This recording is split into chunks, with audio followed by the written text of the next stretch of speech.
মালিক কেমনে বানাইছে দেখেন তো, এদের 5টা আঙ্গুল সমান, সমান হলে কেমন হতো? সমান হইলে ভালো হতো। সমানটা ভালো না, গরিব আর ধনী দুইটাই থাকতে হবে। এর রায় খালি রায় তুলে কেমন হতো? আবার দিন আসবে না, দিন যদি না আসে, 10টা রাত যদি একসাথে হয়, কেউ আমরা বাঁচবো? 10টা দিন আর রাত আসে না, বাঁচবো কেউ? রাতটা দিন বানাইছে, মা বোনটাও তার হতে পর্দার ভিতরে। তাহলে শুধু পুরুষ যদি জন্ম হয়, একটা মেয়ে হয় না, দুনিয়া চলবে? নারী পুরুষ বিলানো, শুধু ধনী অশেক করে সবাই কোটিপতি ধনী, ভালো হয়ে যাবে এলাকা, বিপদ হইব। কোটিপতি হইলে বউরা কোনো কাজ করবে না, তখন গরিব লোক লাগবে ঘরে কাজ করানোর জন্য, কাজের লোক তো নাই, সব তো ধনী, তখন তো পেশাব পায়খানা ঘরে করে মরবে, ভালো হইব না। সমানের জন্য আল্লাহ করে না, नहर हर जो नस्ते नहर मर्दे मर्द खुदा एकसा ना कर दे बंदे अंगस। 5 আঙ্গুল সমান করে আল্লাহ তাআলা, সব পুরুষও সমান না, সব মেয়ে লোকও সমান না, এমন এমন। এটা মাদ্রাসা, ওয়াসিকুল মাদ্রাসা, দারুল হাদিস মাদ্রাসা। আমি 2টা কথার পরে শেষ করে দেওয়ার চেষ্টা করব। 2টা মেয়ে মানুষ এই পৃথিবীতে ছিল। ওনারা কেমন মেয়ে মানুষ আসছিল দুনিয়াতে? ওনারা যখন আসতো 2জন, আল্লাহ রাসূল সাল্লাল্লাহু আলাইহি সাল্লাম এই যে দেখতেছে, ওই যে গেট আসতেছে দেখা যায়, যখন কাছে চলে আসতো নবীজি, আমাদের প্রিয় নবী, ওই 2জন মেয়ের জন্য নিজের গায়ের চাদরটা নামায় বিছিয়ে দিত, বসে। 2টা মেয়ে মানুষ, নবী নিজের গায়ের চাদর বিছিয়ে দিত। কেমন মেয়ে 2টা, নাম করলে সবাই চিনবেন। সেই মেয়ে 2টা, একটা মেয়ে হলো হালিমা সাদিয়া, একটা মেয়ে উম্মে আইমান। যেদিন আল্লাহ রাসূল সাল্লাল্লাহু আলাইহি সাল্লামকে এতিম মনে কইরা, গরিব মনে কইরা, কেউ নাই নাই কে, সেদিন নিছিল কে? হালিমা। ওই তাই ফেলিয়ে গেছিল। আর যেদিন আনার কেউ ছিল না, সাইয়্যিদা আমিনা, ছেলে একটু কথা বলতে পারে, কলিজার টুকরা মুহাম্মদ, একদিন বলছে, বাবা চলো তোর বাবার কবরটা দেখে নিয়ে আসবে। কার কবর? বাবাকে আব্দুল্লাহ, কবরটা দেখে নিয়ে আসবো। মক্কা শরীফ মদিনা শরীফের মাঝামাঝি এক জায়গায় আবওয়া, সেখানে বাবার কবর। আব্দুল্লাহ একদিন বলছিল সফরে যাওয়ার সময় আমিনাকে, বিবিকে বসে, আমিনা, আমি তো কাফেলার সাথে যাইতেছি, আমি আসবো, তাদের সাথেই আমি তোমার জন্য বহুত কিছু নিয়ে আসবো। আমাদের দেশের তো ছেলেরা বিদেশে আছে, বাবা আমাকে হজের জন্য টাকা পাঠায়, কত কিছু পাঠায়, শীতের পোশাক, গরমের পোশাক। স্বামী বিদেশে আছে, স্ত্রীর কত কিছু পাঠায়। আমিনাকে বলছে, আমিনা, আমি আসবো, কিছু নিয়ে আসবো তোমার জন্য। কুদরতি ফয়সালা, এই কাফেলার মধ্যে যাইয়া উনি ইন্তেকাল হয়ে গেছে, আর আসবো করতে গেল, আর তাছাড়া সুযোগ নেই। হুজুর সাল্লাল্লাহু আলাইহি সাল্লাম তো বাবা দেখে নাই, যখন দুনিয়াতে আসলেন, আসার পর একটু বড় হয়েছে, একটু হাঁটতে পারে, 2-2.5 বছর হয়ে গেছে গা। মা বলতেছিল, সাইয়্যিদা আমিনা, বাবা চলো তোমার বাবার কবরটা দেখে নিয়ে আসি গা, তোমার বাবার কবরটা দেখে নিয়ে আসি গা। সাথে ছিল উম্মে আইমান। উম্মে আইমান হুজুর সাল্লাল্লাহু আলাইহি সাল্লাম বাবার দাসী, উনি সাথে ছিলেন। নিয়ে গেছে, যাওয়ার পরে কবর দেখাইছে। এই আব্দুল্লাহ, বিবি আমিনা বলতেছিল, স্বামীকে ডাকতেছে, আব্দুল্লাহ, যেন আমরা সামনাসামনি ডাকি, এ আব্দুল্লাহ, তোমার কলিজার টুকরা কে? নবী মুহাম্মদ সাল্লাল্লাহু আলাইহি ওয়াসাল্লাম। তোমার কলিজার টুকরাটাকে নিয়ে আসছি। তোমার কলিজার টুকরা আমার পেটে থাকতে তুমি দুনিয়া থেকে বিদায় নিচ্ছি না, হ্যাঁ, তুমি চলে গেছ, এখন তোর কবরটা দেখাইতে নিয়ে আসছি। তুমি যে গেছো বিদায় হইয়া, আমাকে তো বলছিলা আমি আবার আসতেছি, তোমার কিছু নিয়ে আসবো। তুমি তো আর মক্কাতে আসলা না, তুমি তো আমার মক্কাতে আসলো না, তুমি এখানে শুয়ে রয়েছ। আমি তোমার কলিজার টুকরা মুহাম্মদকে নিয়ে আসছি। উঠো উঠো আর দেখো, এরকম কথা বলতে, উঠো আর দেখো। কি উঠবো আর দেখবো? আজাইল সামনে এসে গেছে। আজাইল যখন আসবে কেউ তো ফিরে রাখতে পারবে না। ওই জায়গাতেই ওই মুহূর্তেই আজল এসা সৈয়দা আমেনাকে বাস উনি সেখানে চলে গেলেন, ইন্তেকাল হয়ে গেলেন। এখন এতিমের সাথে এই কলিজার টুকরা মুহাম্মদের সাথে কেউ তো নাই, শুধু এই উম্মে আইমান। উনি কোন সময় কোলে নিচ্ছে, বুকে নিচ্ছে, কান্দে নিচ্ছে, একটু হাঁটাইছে, এরপরে মক্কাতে নিয়ে বসেছে। সেই কথা প্রিয়নবীর মনে রয়েছে, আজকে তো আমাদের মনে থাকে না, মনে রয়েছে এই দুজন মেয়ে কি করছিল আমার জন্য। যেদিন আমাকে কেউ নেওয়ার ছিল না, নিছিল কে? হালিমা সাদিয়া। আর যেদিন আমাকে কেউ আনার ছিল না, সেদিন আসছে কে? এই উম্মে আইমান। এই দুজন আসলে গায়ের চাদর বিছাই এদের এত মোহাব্বত করতেন। হুজুর সাল্লাল্লাহু আলাইহি ওয়াসাল্লাম দুনিয়া থেকে চলে গেছেন, আমাদের শেষ নবী, আমাদের আখিরি নবী, উত্তম নবী, আফজল নবী। আল্লাহ কোরআনে আমাদের ডাইরেক্ট ঘোষণা দিচ্ছেন, নবীর পরে এই না আমি আর নবী পাঠাবো না, শেষ নবী, তোমরা তার শেষ উম্মত। আল্লাহ রসুল বলছেন আমি তোমাদের শেষ নবী, তোমরা আমার শেষ উম্মত। এখন দেশে অশান্তি, কাদিয়ানীরা নতুন নবীর দাবিদার। আমাদের যে হিন্দু আছে, আছে না, বৌদ্ধ আছে, খ্রিস্টান আছে, ইহুদি কম, এরা তো বাস করে এখানে। চিড়াগাং, পার্বত্য চট্টগ্রাম, মগেরা আছে, বাস করে না। কোনো ঝগড়া আছে কোনো আমাদের সাথে? হিন্দুরা আমাদের দেশে জামাইত থেকে ভালো থাকে, নতুন জামাইত থেকে তারা ভালো আছে আমাদের দেশে। তো আমরা কোনো ঝগড়া আছে? কোনো ঝগড়া নেই তাদের সাথে। এই নওজওয়ানেরা খুব মনে রাখবে কথাটা। আমার নবী আল্লাহ ঘোষণা দিচ্ছেন ওমান আসদাকু মিনাল্লাহি কিলা। নবী নিজে বলছেন আনা খাতামুন নবিয়িনা লা নবিয়্যা বাদি। আর নবী দেওয়ার পরে এরপরে যদি কোনো কমবক্ত, কোনো খবিস, কোনো নাদান আল্লাহ নবুয়তের আসনে টানাটানি করে, এটা মুসলমান বরদাস্ত করতে পারবো? এটা সরকারের কোনো বিরোধী কথা, সরকারের পক্ষের কথা। এই সরকারকে আমি ডাইরেক্ট বলছি, শেখ হাসিনাকে করোনা তেলাওয়াত করে শুধু 13 জন লোক ছিলাম, 13 জন।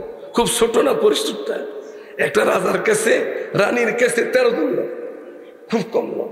আমাদের প্রাণের প্রাণ শেখুল ইসলাম আহমদ শফি আমাকে খুব কাছে রাখতেন, তখন নিয়ে যেতেন।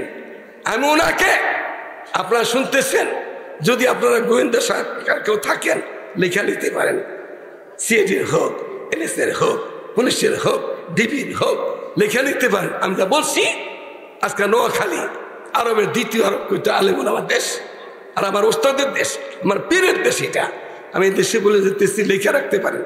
গোয়েন্দা শাখার কেউ থাকলে লেখা যদি পারেন, আপনার যদি ওরকম শক্তি থাকে, তো প্রধানমন্ত্রী দেখা করে এটা বললে, এটা বলছি নোয়াখালী যে এটা বলছে, বলে দিন যে আমি তাকে বলছিলাম রাব্বানা আতিনা, সামনাসামনি, একদম সামনাসামনি। এই যে সামনে শাকুল ইসলাম সাধারণ বলতে উনি বসে থাকতেন, এই যে প্রধানমন্ত্রী শেখ হাসিনা, আমরা তার সামনাসামনি। রাব্বানা আতিনা ফিদ দুনিয়া হাসানা, আপনার নাম হাসিনা, রব্বানা আতিনা ফিদ দুনিয়া হাসানা, কোরআন শরীফ। আপনার নাম হাসিনা, আপনার নামটা আল্লাহ পাকের কালামের শব্দ লোকের কাছাকাছি হয়ে জায়গা, মিলে জায়গা। তা আপনি জীবনে যা করছেন, আপনার 14 পুরুষ যা করছে সব মাপে জীবনে একটা দাবি পূরণ করে দেন। ডাইরেক্ট বলছি তাকে একটা দাবি, সে দাবিটা সে দাবি হইল কাদিনরা কাফের, কাদিনরা কি কাদিনরা কাফের। এটা আপনি ঘোষণা দিয়ে দেন, এই আইনটা পাস করে দেন, আপনি ভালো মতো থাকেন, সুন্দর মতো থাকেন। আর দিবেন না, তাহলে আরেক হাসিনা সে দিব। এটা বাংলার মাটি, মুসলমানের ঘাটি, অলি আব্দুল্লাহর মাটি, নোয়াখালী আলেমুল আমার মাটি, আরব দেশের দ্বিতীয় আরব বলতে রেখে পাকিস্তানের সবার, পাকিস্তানের এসব পড়ছে আবাদার আর এই সাত কিলে দ্বিতীয় আরব বলতো নোয়াখালীকে।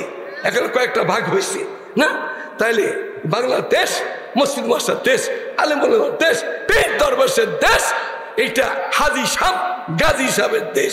এই দেশ নাস্তিক মুরতাদের না, এই দেশ নাস্তিক মুরতাদের না, এই দেশ ফাসিক ফুজ্জারের না, এই দেশ আলেমুল আমার ঘাঁটি। যেই সরকার হবে আলেমুলকে সামনে গিয়ে থাকলে তার ভালো হবে, তার দলের ভালো হবে, তার ব্যক্তি ভালো হবে।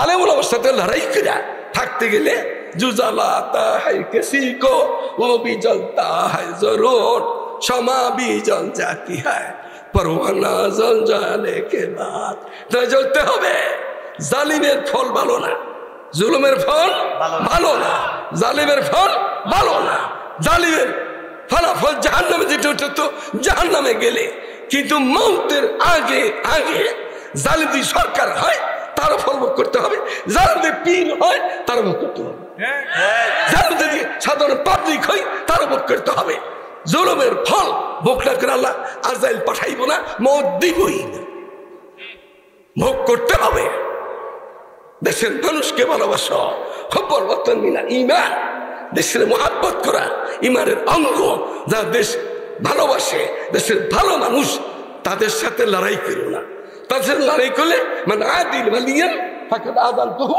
বিল হারব হাদিসে কুদসি আল্লাহ বলেন রাসূলের জবানে শুনাইছে আমার ওলির সাথে যে কেউ বেয়াদবি করে আল্লাহ বলেন আমার লগে ওর লগে যুদ্ধের বসনা তুমি আজকে চোখে দেখতেছ না ফসফা তারা ইজান কাশাফাল গোবারো আফার সুনতা তারে জিলিকা আমহেমান এখন চোখের মধ্যে দুলা দুলা এটা তো সরে দিব তখন আপনি দেখবেন আমিও দেখবো আমি কি গাদার পিঠে না ঘোড়ার পিঠে কোন পিঠে আছি লম্বা করতে যেতেছি না বহুত সময় আপনারা দিয়েছেন আল্লাহ তাআলা আপনাদের এই বসাকে কবুল করে নেয় আশাকে কবুল করে নেয় আপনারা এমন দেশের মানুষ এটা আপনার নওজোয়ান হয়তো জানে না মুরব্বীরা জানেন এই সাহিত্যটা আসেন আপনার এই নোয়াখালীকে আমি যখন বৃহত্তর নোয়াখালী পাকিস্তানে পড়তাম ওলামাবাজার এই কেশুর ঢাকলাবা তখন শুনতাম জানতাম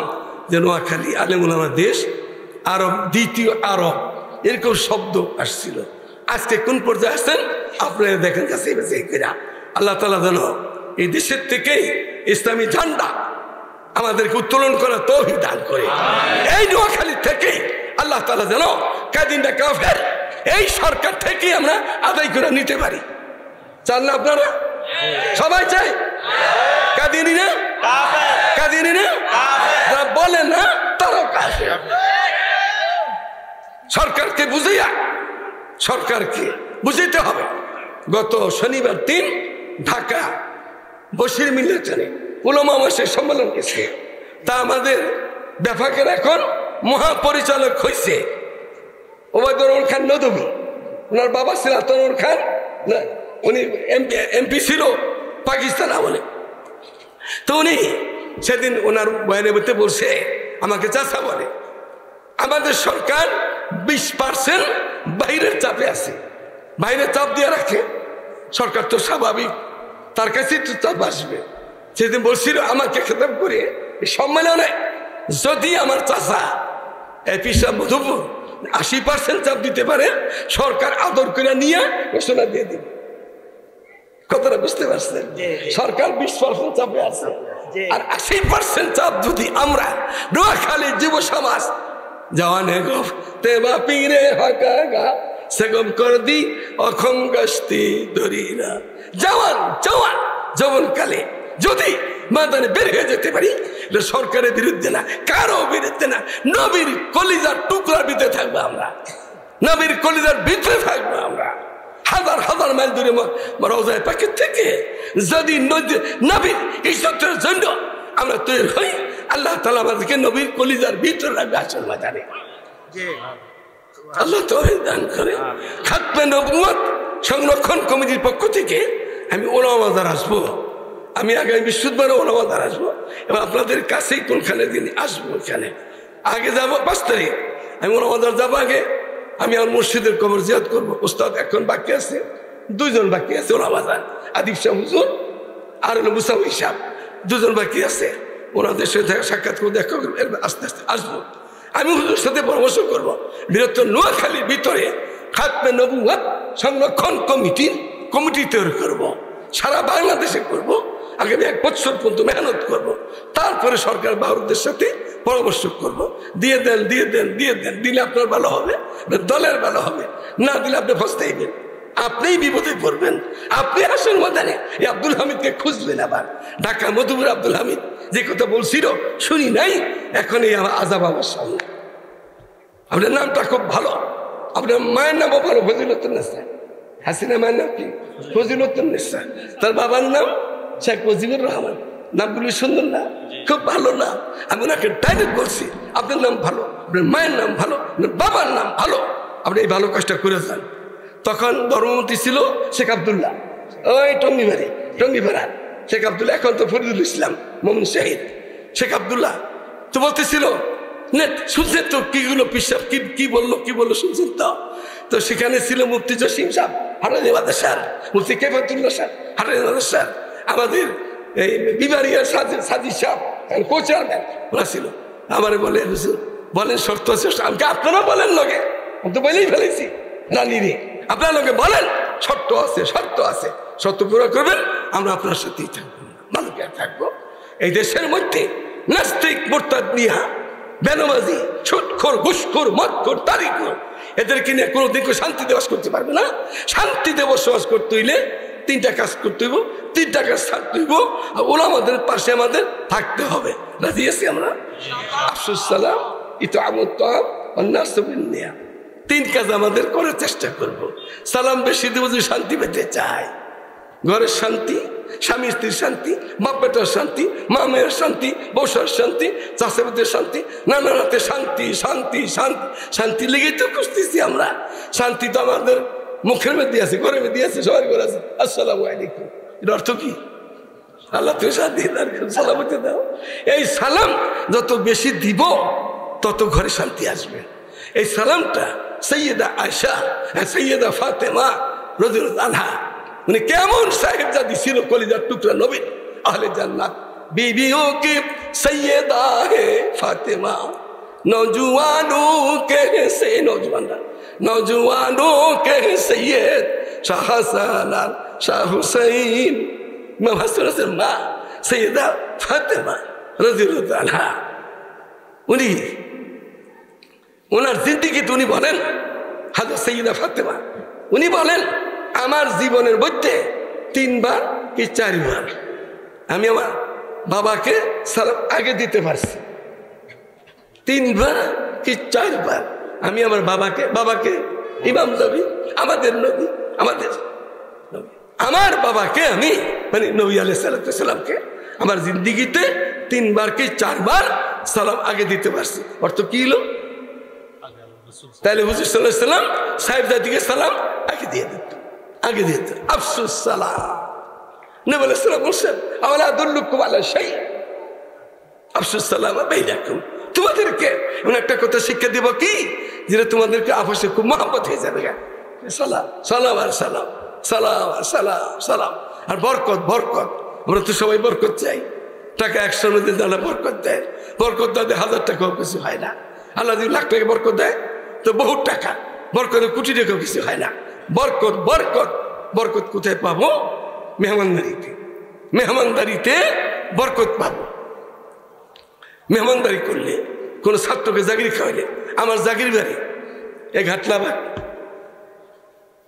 আমাদের ভাষা বয়রা, ওই বাড়ির নাম দেলদা বাড়ি। মানে আমার জাগিরওয়ালা যিনি মুরব্বী ছিলেন উনি বয়রা ছিলেন, নাম হয়েছে দেলদা বাড়ি। আমার জাগিরওয়ালা 4 জন আমাকে খাওয়াইতো, পাকিস্তান আমাদের 4 জনে খাওয়াইতো। একটা বাড়ি খুব দুর্বল ছিল, কিন্তু আমাকে বুঝতে দিত না। 4 দিন পরে ঘুরে আমি ভাতখানা খাইতাম, আমাকে বুঝতে দিত না। ওই 3 ঘরে যেরকম খাওয়াইতো ওরকম আমাকে খাবার দিত, এত আদর করতো। আমি 42 বছর পরে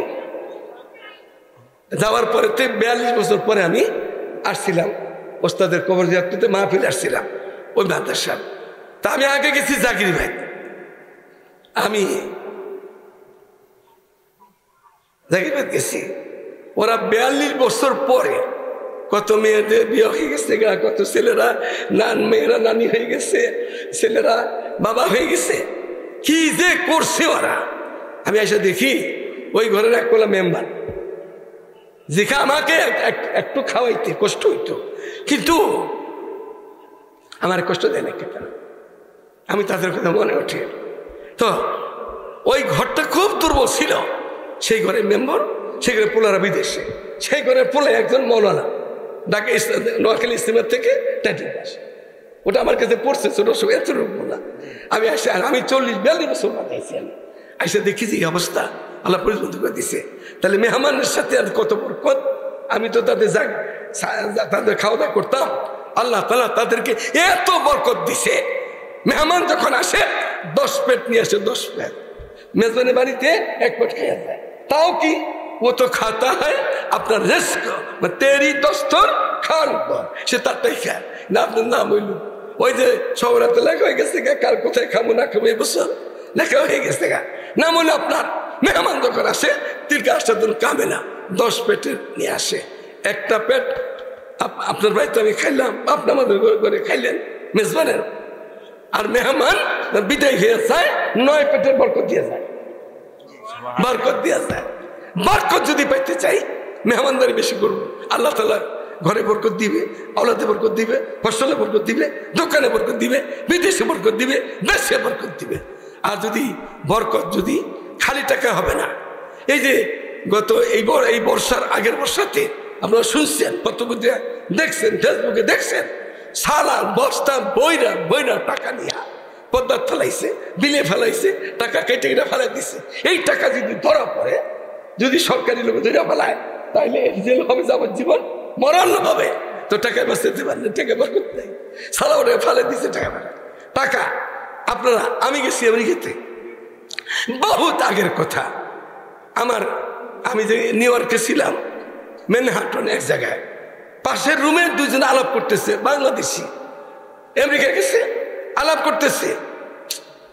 এক ভাই আরেক ভাইয়ের কাছে, এক বন্ধু আরেক বন্ধু কাছে শুধু $5 আমাদের যে 5 টাকা, $5 ধার চাইতেছে, করছ ভাই আমার একটু অসুবিধা, আমাকে $5 দাও, আমি তোমাকে আবার দিয়ে দিব। এ আলাপ করতেছে। তা আমি আবার পাশের রুমে শুনতেছি, ওখানে রাত 11টার মতো রাত্র শুনতেছি।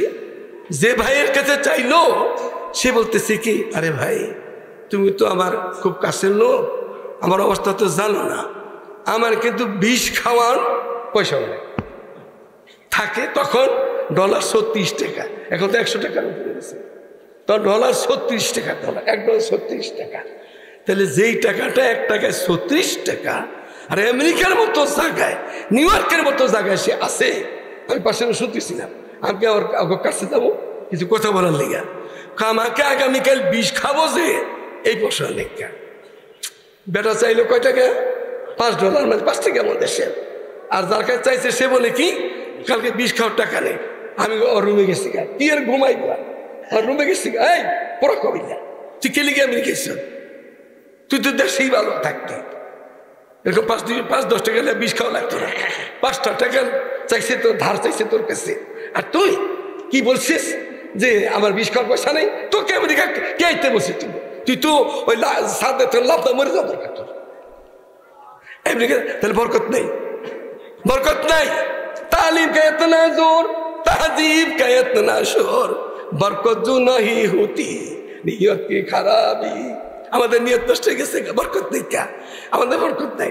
কই দিনার যত আনেন, আরবের রিয়াল যত আনেন, ওই লন্ডনের পাউন্ড যত আনেন, আমেরিকার ডলার যত আনেন, ওই রিঙ্গিত মানুষের রিঙ্গিত যত আনেন, বরকত নাই। বরকত কোথায়?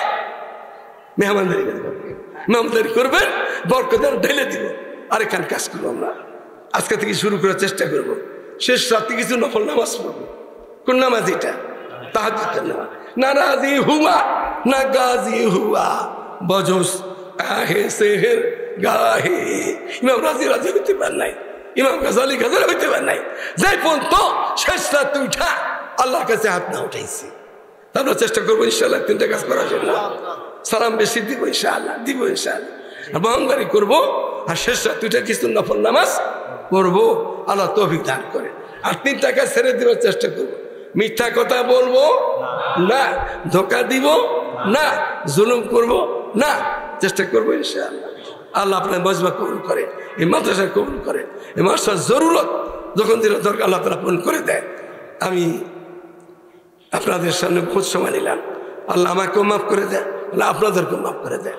আমি নোয়াখালীর কথা শুনলে, যেহেতু আমার ওস্তাদের দেশ, আমার প্রিয় দেশ, তো আপনারা আমার জাগির বাড়িতে খুব মোহাব্বত করতো।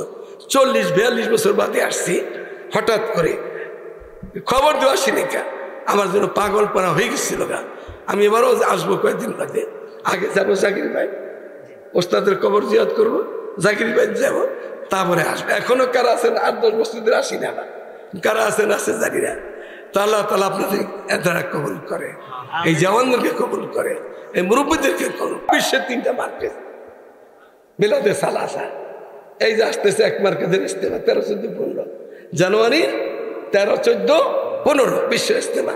একটা হলো কাকরাইল মার্কেজ, একটা হলো দিল্লি নিজামুদ্দিন মার্কেজ, একটা হলো পাকিস্তানের রায়বেন্ডের মার্কেজ। এই 3টা হলো সারা বিশ্বের মার্কেজ, 3টা বেলাতে সালাসা।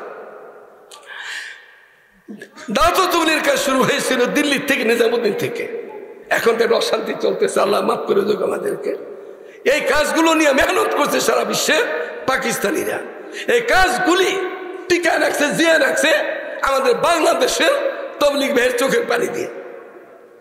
আমাদের বাংলাদেশ, আমার বাংলাদেশ, সোনার বাংলাদেশ, এই দেশের তাবলীগী ভাইদের চোখের পানি দিয়ে দাওয়াত তাবলীগকে টিকিয়ে রাখছে। কাজ শুরু হয়েছে দিল্লি নিজামুদ্দিন থেকে, কাজকে বাড়াই দিচ্ছে দুনিয়ার বুকে পাকিস্তানের রায়বেন থেকে। সারা বিশ্বের কাজকে চোখের পানি দিয়া রেখে দিছে বাংলাদেশের তাবলীগী ভাইয়েরা। এমন একটা দেশ আমাদের দেশ, এমন দেশ এটা।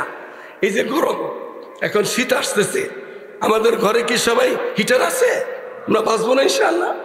আমেরিকা, লন্ডনে, জাপানে হিটার ছাড়া আমরা বাঁচতে পারে না। শীতের সময় হিটার না থাকলে বাঁচার পথ নেই, সে ঘরের ভিতরে বরফ হয়ে যাবে গা। সৌদিতে, বাহরাইনে, কুয়েতে, কাতারে, সব জায়গায় তো আমার আসা যাওয়া আছে। এগুলিতে কি হয়, এত গরম, এত গরম, ওদের বাইরে থেকে ভিতরে গরম। ওদের দেশের, আরব দেশে, আরব জাহানে বা বাইরের থেকে ভিতরে গরম বেশি। যদি আর কন্ডিশন না থাকে, একটা সৌদিও বাঁচবো না, একটা সৌদিও বাঁচবো না। কিন্তু আমার দেশ বাংলাদেশ, সোনার দেশ। হ্যাঁ যুবকেরা, মনে রেখো, এমন দেশের দেশ, পৌষ মাস, মাঘ মাসের শীতেও হিটার লাগে না, লাগে হিটার মানে গরম, কিছু লাগে না। আর চৈত মাস, বৈশাখ মাসে গরমও ইয়ার কন্ডিশন না হলে আমরা বাস করতে পারি না।